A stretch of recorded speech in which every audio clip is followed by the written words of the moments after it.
É. Boa noite, irmãos, mais uma vez.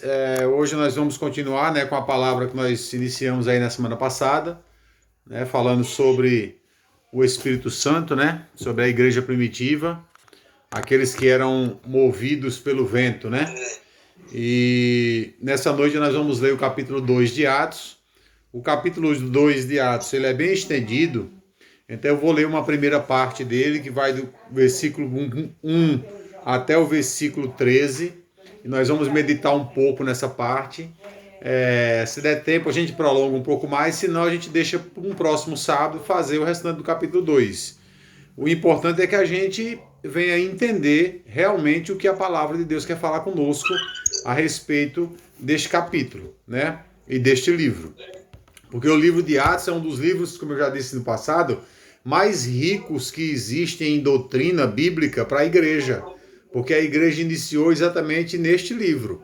Esse livro conta o início da igreja primitiva e de como o Espírito Santo agia através dos homens de Deus e das mulheres de Deus daquela época. Amém?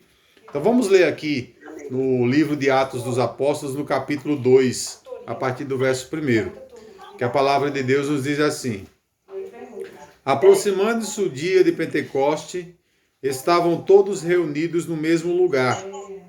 E de repente veio do céu um som, como de um vento muito forte, e encheu toda a casa onde estavam assentados.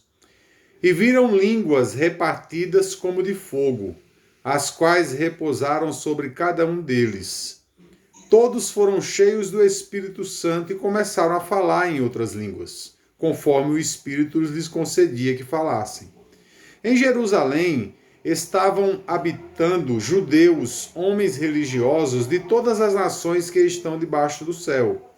Ouvindo aquela voz, ajuntou-se uma multidão e estava confusa, porque cada um ouvia falar na sua própria língua. E todos pasmavam e se maravilhavam, perguntando uns aos outros: não são galileus todos esses homens que estão falando? Então, como é que os vemos falar, cada um na nossa própria língua nativa? Partos, medos, elamitas e os habitantes da Macedônia, Judéia e Capadócia, Ponto e Ásia, Frígia, Panfilha, Egito, regiões da Líbia perto de Cirene, forasteiros romanos, tanto judeus como convertidos ao judaísmo, cretenses e árabes, todos os temos ouvido em nossa própria língua falar das grandezas de Deus. Todos se maravilhavam e estavam perplexos, perguntando uns aos outros: o que quer dizer isso? Outros, porém, zombavam, dizendo: eles estão embriagados. Amém? Irmãos, essa primeira parte aqui que nós lemos do livro de Atos dos Apóstolos, do capítulo 2, nós vemos aqui que o Espírito Santo desceu sobre aquela comunidade que estava ali reunida e fez com que sobre eles caísse aquele poder que tinha sido prometido por Jesus ainda lá na pregação do Evangelho, quando ele vinha andando com os discípulos. Ele disse: olha, eu vou voltar para o Pai, mas eu não vos deixarei órfão. O Espírito Santo virá e sobre vós descerá o poder. Então fiquem em Jerusalém aguardando até que esse poder venha. E depois sejam as minhas testemunhas, tanto em Jerusalém, como nas regiões e pelo mundo afora. E eles estavam ali reunidos, naquela mesma casa que nós comentamos semana passada, que era um lugar que eles tinham alugado para se reunir ali em Jerusalém. Eles estavam ali reunidos e de repente se ouviu o barulho como de um vento muito forte, que desceu sobre aquela casa e encheu todo o ambiente. E aí a Bíblia diz que eles viram, como se fossem umas línguas de fogo, labaredas de fogo, que ao descer sobre a casa se repartiram e caiu cada uma sobre a cabeça de cada pessoa que estava ali. E eles começaram a falar em outras línguas. E é engraçado que até o versículo 4, a Bíblia conta essa história, e do 5 em diante, o versículo entra dizendo que em Jerusalém, naquela época, para a comemoração do dia de Pentecostes, estavam ali judeus do mundo inteiro. Porque a festa de Pentecoste era uma comemoração em agradecimento a Deus pela colheita que eles tinham feito naquele ano. E também lembrava os mandamentos que Moisés tinha recebido lá no monte do Senhor, as tábuas da aliança com o povo de Israel. Então, todos os judeus que podiam vinham para Jerusalém de diversas regiões do mundo e se juntavam ali em Jerusalém para comemorar essa festa. E quando o Espírito Santo desceu sobre aquele povo e eles começaram a falar noutras línguas, vejam que a Bíblia diz que ouviram de longe essas línguas sendo faladas e aquele povo que estava ali vieram para perto daquela casa, se aproximaram para ouvir o que eles estavam dizendo. E o engraçado aqui, irmãos, é que nós percebemos que não eram línguas estranhas àquele povo. A língua era estranha aos galileus, aos judeus que não sabiam falar aquelas línguas. A Bíblia diz que eles começaram a falar em outras línguas de acordo com o Espírito foi lhe concedendo a maneira de falar. Só que aquelas pessoas que estavam ali de diversas regiões do mundo, que falavam diversas línguas diferentes, estavam ouvindo os crentes falando na língua deles. Cada crente que falava daqueles que estavam reunidos não estava falando em mistério, e nem língua estranha, e nem língua de anjos, como a gente escuta a igreja dizer. Nós vamos ver mais na frente Paulo falando sobre essas línguas em mistérios, sobre essas línguas de anjos, sobre línguas estranhas, elas existem. O Espírito Santo concede que as pessoas falem em línguas estranhas, em línguas que não se conhece no dialeto humano, porque são línguas do céu, são línguas de anjos. Mas não é esse o caso. No caso específico aqui, o que os crentes estavam falando ali era a língua daquele povo que estava ali em Jerusalém e que vinham de diversos países diferentes para agradecer a Deus pela colheita feita naquele ano e para relembrar a lei que tinha sido dada ao povo de Israel por Deus por meio de Moisés. Então o que estava sendo falado aqui era o dialeto daquele povo, dos cretenses, dos romanos, do povo da Filícia, todos que se reuniram ali. É como se por acaso hoje nós estivéssemos reunidos aqui e tivessem diversas pessoas aqui no bairro onde eu estou, no bairro onde você está, que são da Inglaterra, que são dos Estados Unidos, que são do Japão, que são da China, e de repente o Espírito Santo concedesse que nós, que só falamos o português, ou alguns ainda falam uma língua ou outra, arranham aí o inglês ou o espanhol, mas ele concedesse que nós começássemos a falar em alemão, que nós começássemos a falar em inglês, que nós começássemos a falar em húngaro, que nós começássemos a falar em japonês. Foi isso que aconteceu aqui, naquele dia de Pentecostes. Eles receberam o poder do céu e eles começaram a falar em línguas que aquele povo ouvia. E tinha alguns ali, irmãos, que por ouvirem aquele dialeto e talvez não entender, questionaram dizendo que talvez aquele povo estivesse embriagado, que aqueles homens estivessem embriagados, porque não entenderam o que eles estavam dizendo. Preste muita atenção nisso. Mas a maioria dos que estavam ali entenderam o que eles estavam dizendo, e eles estavam glorificando a Deus na língua daquele povo que estava ali ao redor. A promessa foi feita por Jesus, e a promessa foi cumprida. O Espírito Santo desceu sobre eles, trouxe poder e a obra foi iniciada pela igreja naquele lugar, naquele dia, iniciando a partir de um dom que lhe foi dado de falar em línguas estrangeiras. Esse foi o primeiro passo da igreja com o Espírito Santo agora introduzido nela, com o Espírito Santo agora trazendo para ela poder se manifestar para as multidões, primeiramente ali em Israel, num primeiro plano, como nós já falamos, e depois nós vamos ver que para o mundo inteiro, mas em primeiro plano para Israel, para os judeus exclusivamente. Amém? Vamos continuar lendo aí. No versículo 14, diz assim, do capítulo 2 de Atos, verso 14. Pedro, porém, pondo-se em pé com os 11, levantou a voz e disse: Homens judeus e todos os habitantes de Jerusalém, veja-vos isto, seja-vos isto compreendido. Escutai as minhas palavras. Estes homens não estão embriagados, como vós pensais, sendo essa a terceira hora do dia.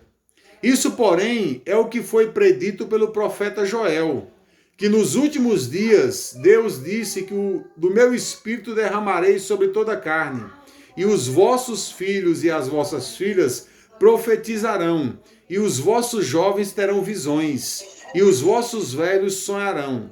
E também do meu espírito derramarei sobre os meus servos e minhas servas naqueles dias, e eles profetizarão. Farei maravilhas em cima no céu, e sinais embaixo na terra, sangue, fogo e vapor de fumaça. O sol se transformará em trevas e a lua em sangue, antes de chegar o grande dia, o grande e glorioso dia do Senhor.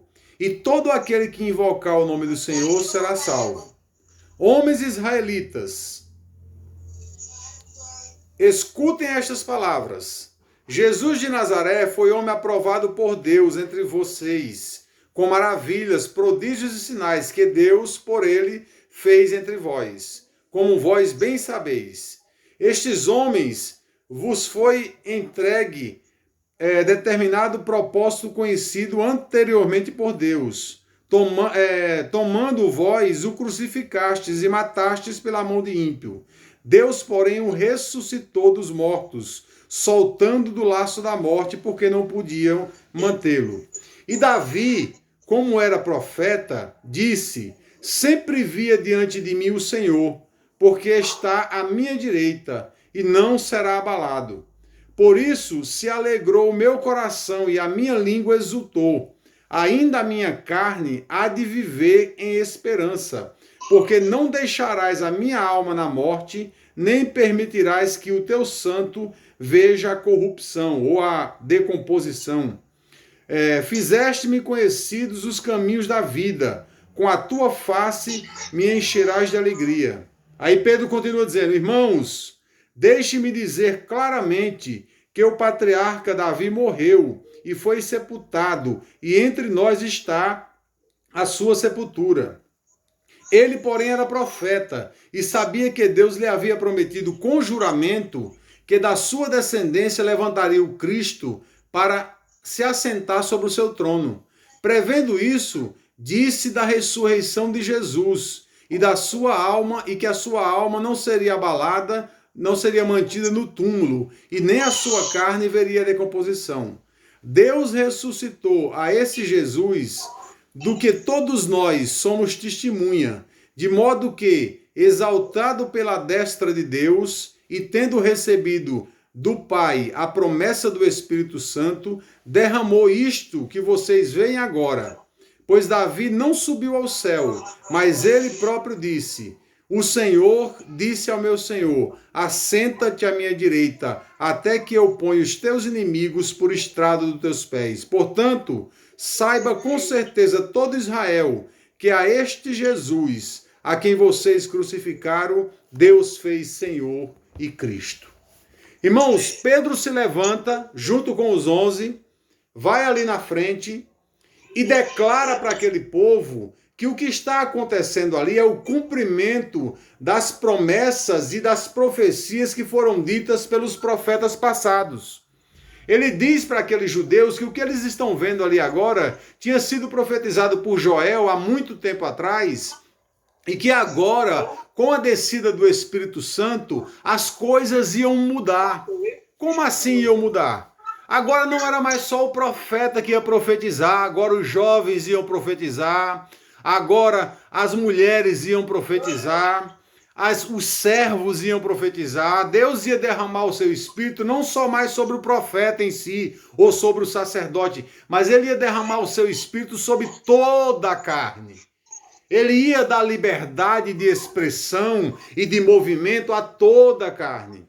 E era uma liberdade tal, uma liberdade tão grande, que significava que o povo agora não tinha mais limites, não tinha mais barreiras, nada podia mais deter o povo. Eles agora eram livres para ir em todos os lugares, falar sobre Deus a todas as pessoas e fazer a obra ministrando o evangelho de acordo com a vontade de Deus, que era com liberdade, com expressão e liberdade. Então Pedro diz: isso que vocês estão vendo agora é uma profecia cumprida. E quando Davi também, que era profeta, disse que Deus não deixaria o seu corpo na sepultura e nem sua alma iria se entristecer vivendo na morte, mas ele veria o seu corpo vivo de novo e haveria uma ressurreição, Davi não estava falando dele. Davi estava falando do Cristo, porque a ele foi prometido que um da sua descendência viria, seria o Cristo, e restabeleceria o seu trono e se assentaria nele. É por isso que no Salmo Davi diz: Tu és o meu filho, hoje eu te gerei. Senta-te à minha direita, até que eu ponha todos os inimigos por escabelo dos teus pés. Então, irmãos, com isso, o que Pedro estava tentando dizer para aquele povo? Olha, o Jesus que vocês crucificaram e mataram, Deus ressuscitou dos mortos. E ele não está aqui entre nós. Ele subiu para o céu e está sentado à direita de Deus porque ele reina. Então nós vemos que na maioria dos lugares hoje em dia que se prega a palavra de Deus, dizem que o reino de Jesus ainda vai vir. Que o reino milenar de Jesus ainda vai ser estabelecido. Que primeiro tem que vir o anticristo, que primeiro tem que vir a besta do Apocalipse, que primeiro tem que vir os 7 anos de tribulação, a tribulação e a grande tribulação. Aí depois que a igreja sofrer, que for arrebatada uma parte da igreja, é que Jesus vem e instala o seu reino milenar. Mas Pedro está dizendo aqui que ele reina agora. Pedro está dizendo aqui que ele já reina há mais de 2000 anos. Então a maioria dos crentes está esperando um reino milenar, irmãos, que vem ninguém sabe nem quando. É depois ainda de todo um sofrimento passado pela mão do anticristo, que vai vir um arrebatamento, que vai vir um apocalipse. Irmãos, Cristo reina agora. E o reino dele começou, sabe aonde? Naquela manjedoura. Quando ele nasceu. Naquela cidade não tinha lugar nem para hospedar Maria e José para ela poder ter um parto digno. Ele foi parido dentro de um curral. Dentro de uma manjedoura, onde os bois e as ovelhas comem, foi colocado ali. Mas foi ali que iniciou-se o reino de Jesus. Porque nós vemos que os judeus não foram lá para louvar e engrandecer o nome do Senhor, mas o Senhor providenciou magos do Oriente, já sinalizando que a parada não seria com o judeu, não seria com todos, seria livre para todos. Vieram magos do Oriente, astrólogos, que liam as coisas pelas estrelas do céu, e vieram ali e trouxeram para ele presentes que só se dá para um rei. Incenso, mirra e ouro. E esses presentes só se davam para um rei, não se dava isso para uma pessoa comum. E eles receberam essa revelação de Deus. E chegaram dizendo: olha, onde está o rei dos judeus que nasceu hoje? A sua estrela está no céu e nos guiou até aqui. Então o reino de Jesus não vai começar daqui a 1000 anos, irmão. Nem vai ter um reino milenar que dure só 1000 anos. Jesus já reina agora. Ele está empossado do reino. É claro que ele teve um tempo aqui que ele precisou fazer a obra e morrer por causa dessa obra, mas Davi deixa bem claro na promessa e do que foi recebido por Deus, de que Deus o recebeu no céu dizendo para ele: tu és o meu filho, eu hoje te gerei. Senta-te à minha direita. Ele está sentado à direita do Todo-Poderoso. Ele reina já. Eu não sirvo a um Cristo que vai reinar daqui a um tempo. Eu sirvo a um Cristo que reina agora. O reino dele só tem aumentado a cada dia que se passa. Então é exatamente isso que o capítulo 2 de Atos vem nos dizer. Que o fato dele ter subido ao céu já o introduz como rei sobre as nossas vidas. E ele cumpriu a promessa dizendo que não ia deixar a igreja órfã, mas ia descer o Espírito Santo sobre ela para ela receber poder. E o Espírito Santo desceu, já desceu com poder. E o maior poder que nós podemos ver dado pelo Espírito Santo para a igreja, irmãos, é quando nós fazemos alguma coisa ou falamos alguma coisa que atrai a atenção das pessoas que ainda não estão com Deus, não da forma como Deus quer que eles estejam. E aquele povo falou em outras línguas e atraiu uma multidão para perto dali. E o povo ficou ouvindo eles falarem maravilhas na língua materna deles, na língua ali da onde eles eram, do país que eles eram. E ficaram admirados e quiseram ouvir e saber o que estava acontecendo, porque eram pessoas simples e comuns. E aí Pedro se levanta e explica para eles que o que está acontecendo é exatamente aquilo que foi prometido pelo Senhor. Vamos ler um pouco mais, só para a gente terminar esse capítulo? Verso 37. Verso 37 diz assim: ouvindo eles isso, afligiram-se em seu coração e perguntaram a Pedro e aos demais apóstolos: que faremos, irmãos? Disse-lhe Pedro: arrependei-vos e cada um de vós seja batizado em nome de Jesus Cristo para perdão dos pecados, e recebereis o dom do Espírito Santo. A promessa diz respeito a vós e a vossos filhos, e a todos os que estão longe, e a todos quanto aqueles que Deus nosso Senhor chamar. Com muitas outras palavras, davam testemunhos e os advertia, dizendo: salvai-vos desta geração corrompida. Os que de bom grado receberam a sua palavra foram batizados, e naquele dia teve um acréscimo de quase 3.000 almas.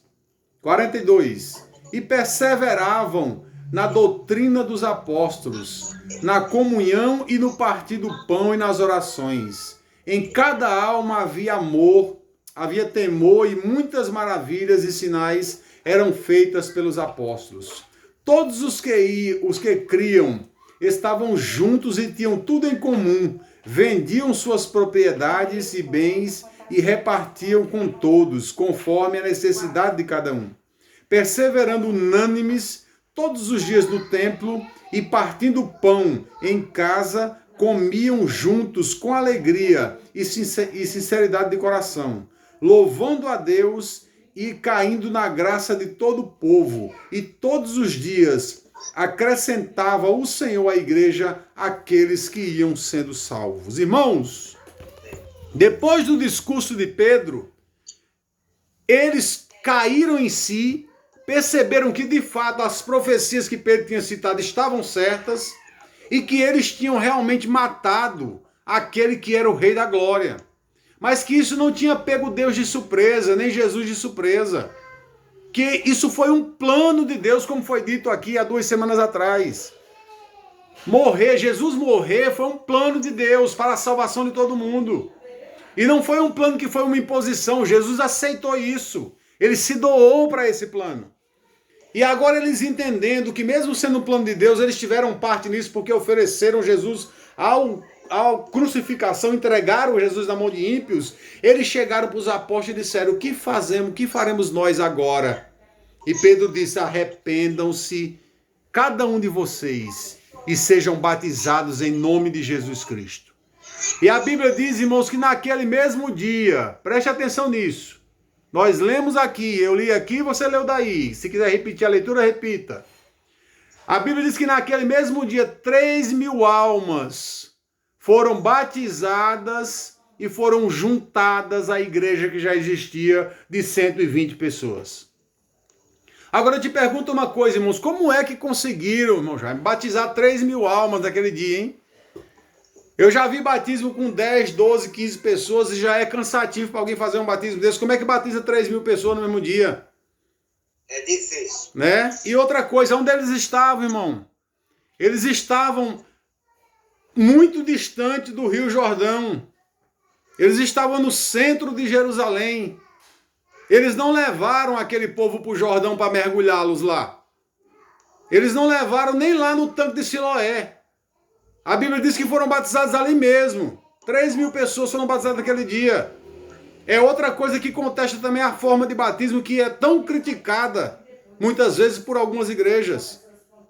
Então, a forma como se batiza, nós já falamos isso um monte de vezes, não vem ao caso.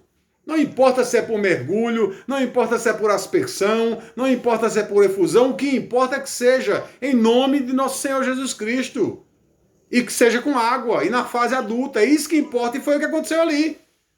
Aqueles homens foram batizados e foram acrescentados ali quase 3.000 almas naquele mesmo dia. Não foi uma semana depois, nem um mês depois, e nem depois de passar ali por um curso de aprendizado de batismo. Não, foi na mesma hora.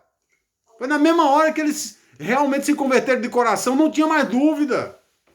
Que dúvida Pedro podia ter ainda, irmãos? Pedro estava com a palavra. Pedro estava com o Espírito Santo, pregou, o povo aceitou. Que dúvida ele podia ter ainda? É por isso que eu questiono a dúvida de um monte de igrejas hoje em dia, que estão com a palavra escrita em mãos, estão no púlpito pregando a palavra, o Espírito Santo está dirigindo, aí alguém aceita Jesus como Senhor e Salvador, mas tem que passar por todo um rito para poder ser aceito para o batismo. É uma semana depois, é um mês depois, tem que parar de fumar, tem que parar de beber, tem que parar de se prostituir, que se não for casado, tem que casar oficialmente. Me diz uma coisa, gente, tinham 3.000 pessoas ali, será que estava todo mundo no prumo? Não tinha um pecador ali, no meio de 3.000 pessoas? E foram batizados no mesmo dia. Pedro não levou em consideração nenhum pecado daquele povo. Pedro não perguntou quem fumava, quem bebia, quem estava junto, quem não era oficialmente casado, quem era gay. Pedro não perguntou nada disso ali. Pedro pregou a palavra e quando percebeu que eles de fato aceitaram, batizou. Então, irmãos, não é para a igreja colocar empecilho na vida de quem está aceitando a Jesus. É para a igreja quebrar os empecilhos. Não é para criar barreira, é para quebrar as barreiras, para criar ponte. É para fazer a passagem. É uma via de mão dupla, indo e vindo. Então, se você pregar a palavra para alguém e alguém aceitar de coração, é para continuar o ritmo que a igreja continuava, como fez lá em Pentecostes. E quem é que estava dirigindo aquela igreja a fazer isso, irmão? Era o Espírito Santo. Eles eram dirigidos pelo vento, eles eram tangidos pelo vento. Eles não queriam nem saber se religiosamente eles estavam cumprindo alguma doutrina do templo ou não. Eles estavam cumprindo, era a vontade de Deus. Eles estavam fazendo, era a vontade de Deus. Agora, os judeus religiosos daquela época não iam aceitar aquilo ali. Iam criticar, e criticaram, inclusive. Nós vamos ver isso mais para frente em Atos. Mas eles não estavam preocupados com isso. Sabe por quê? Porque eles sabiam em quem eles estavam crendo. Eles sabiam que o Espírito Santo tinha descido, era uma promessa que tinha sido cumprida. E a partir de agora eles iam viver o Evangelho. O evangelho que não tem amarra, o evangelho que não tem corrente, o evangelho que não tem cadeado, o evangelho livre, o evangelho do sopro, o evangelho do vento. Mas quando nós olhamos hoje para a igreja que está ao nosso redor, nós vemos uma igreja privada. Nós vemos uma igreja presa, amarrada, que não pode ir aqui, que não pode ir ali, que não pode tocar nisso, que não pode tocar naquilo, que não pode comer isso, não prove isso, não beba daquilo. Paulo diz isso para os colossenses, olha, vocês voltaram de novo. Voltaram de novo para o judaísmo? Não pode tocar nisso, não pode tocar naquilo, não pode comer isso, não pode comer aquilo outro. Onde é que vocês estão vivendo? Vocês foram livres, vocês são livres. Preguem e vivam a liberdade do evangelho. Não façam da liberdade a libertinagem, mas vivam a liberdade do evangelho. Então, naquele dia, irmãos, foram acrescentados ali 3.000 almas. E a Bíblia diz que eles continuavam indo no templo. Eles continuavam frequentando o templo, eles continuavam indo lá nas orações do templo, porque eles eram judeus, continuavam indo lá, mas eles também faziam os cultos em casa, partiam o pão, que partir o pão é um símbolo da Santa Ceia, eles partiam o pão de casa em casa e estavam sempre unidos em oração, mas tem um detalhe aqui, a doutrina era a dos apóstolos. Não era a doutrina do templo, apesar deles frequentarem lá, não era a doutrina de Moisés, apesar deles lerem a lei, e era a doutrina que eles viviam, era a doutrina dos apóstolos. E quem dava a doutrina dos apóstolos? Era o Espírito Santo. Era o vento. E tem mais. Nós não vemos falar aqui que eles davam dízimo. Não é engraçado isso? A igreja primitiva não dava dízimo, irmão. Não tinha dízimo na igreja primitiva. Como assim, irmão? Não tinha dízimo? Porque está bem claro aqui, irmãos, que eles vendiam tudo e dividiam entre eles para que cada um tivesse de acordo com a sua necessidade. Cadê os 10%? Aonde é que está os 10% na igreja primitiva? O Espírito Santo não dirigiu eles a dar 10%? O Espírito Santo dirigiu eles a vender tudo quanto tinha e dividir entre eles para que cada um tivesse de acordo com a sua necessidade. Não tem dízimo na igreja primitiva. Então por que a de hoje tem? A de hoje está seguindo o vento ou está seguindo Malaquias 3:10? Que era uma profecia voltada para os judeus daquela época. Então a gente precisa parar para pensar e meditar nas Escrituras Sagradas e ver como é que o Espírito conduzia a igreja. Como é que a religião conduzia o religioso, eu já sei. Eu estou careca de saber. Mas eu quero saber agora como é que o Espírito conduzia a igreja. Como é que o vento conduzia a igreja. Como é que eles faziam.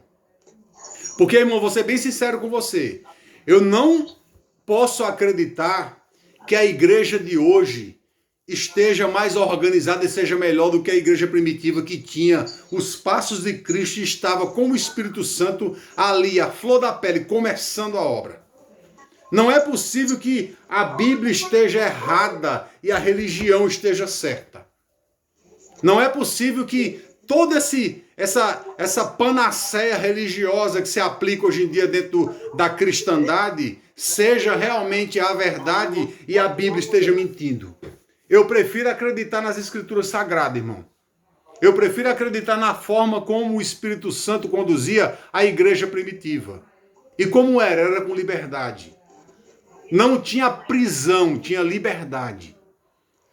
Então é isso que o livro de Atos dos Apóstolos, capítulo 2, vai nos trazer.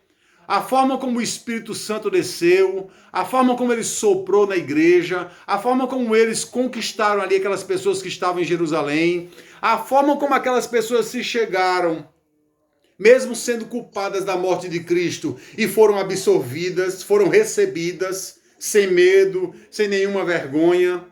A forma como aquelas pessoas que se chegaram ali, mesmo sem estarem num prumo, que deveriam estar espiritualmente falando, foram batizadas, não foi questionada a elas nenhum tipo de pecado, se tinha, se não tinha, se existia, se não existia. 3.000 pessoas batizadas no mesmo dia, com certeza a água que foi usada ali foi por aspersão, não foi por mergulho, porque eram 3.000 pessoas no centro de uma cidade que, para ter água nessas casas, essa mesma casa que nós estamos falando, onde os discípulos estavam, antes de Jesus morrer, foi visto um homem levando um cântaro de água para lá, para poder fazer a ceia do Senhor. Era o mesmo lugar. Foi onde o Senhor teve a ceia com seus discípulos. E para que tivesse água aí para eles se lavar, para eles beberem, um homem precisou levar um cântaro d'água para lá, porque não tinha cisterna ali, não tinha reservatório de água. Os reservatórios eram em cântaros, eram em potes de barro. Então não tinha lugar para mergulhar ninguém ali. O batismo teve que ser feito por aspersão. Então todos esses questionamentos religiosos de hoje em dia caem por terra quando eu leio Atos dos Apóstolos. Quando eu vejo a forma como o Espírito Santo conduzia a igreja. Aí eu vejo que tudo isso não passa de uma grande panaceia, de um acúmulo de religiosidade que não tem necessidade nenhuma de existir.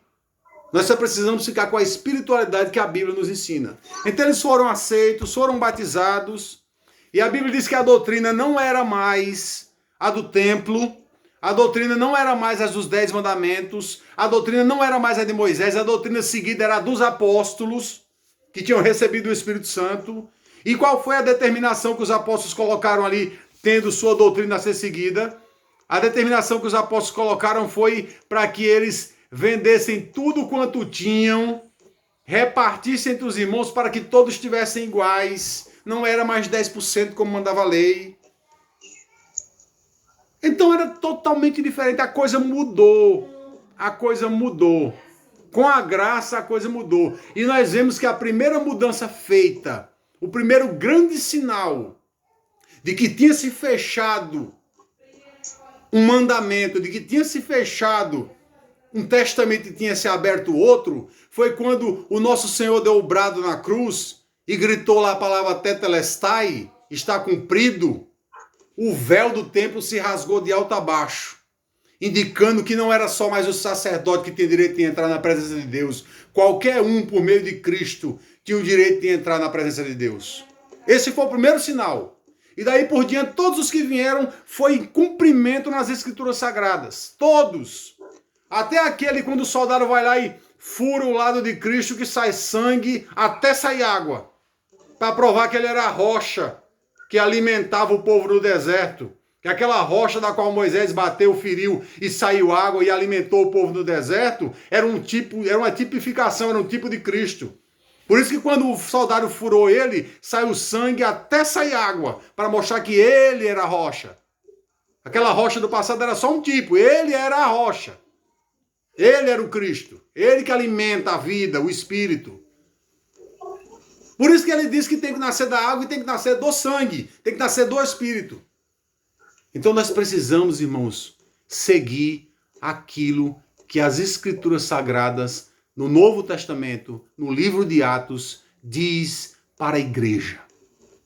É por isso que lá na frente, quando a igreja, nós vamos ver isso ainda, lá na frente, quando a igreja começa a se desviar um pouco dos propósitos divinos, quando Éfeso perde o amor, quando Hermina perde a doutrina, quando perde a vergonha na cara e começa a ter prostituição dentro da igreja, ele manda cartas e vai dizendo, olha, corrija o teu caminho, volta para o teu amor, Éfeso, cuidado com a doutrina, Hermina. E vai dizendo para cada uma daquelas 7 igrejas como elas têm que se comportar diante do desvio que elas estão fazendo. É porque elas têm que voltar, Éfeso ao primeiro amor, Hermina a doutrina, elas têm que voltar e viverem o evangelho de acordo como foi dito lá em Atos dos Apóstolos, que é a primeira carta que indica como o Espírito Santo dirige a igreja.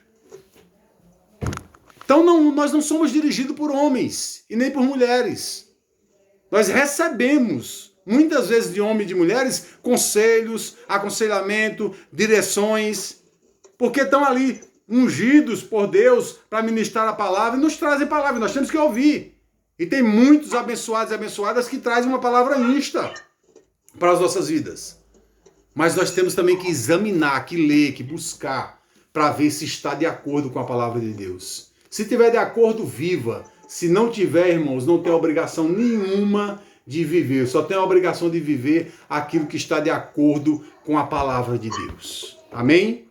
Que nessa noite essa palavra fique em nosso coração e que a gente possa viver de acordo com a vontade de Deus, sendo dirigidos pelo Espírito Santo, né? Sendo tangidos e levados pelo vento. Em nome de Jesus.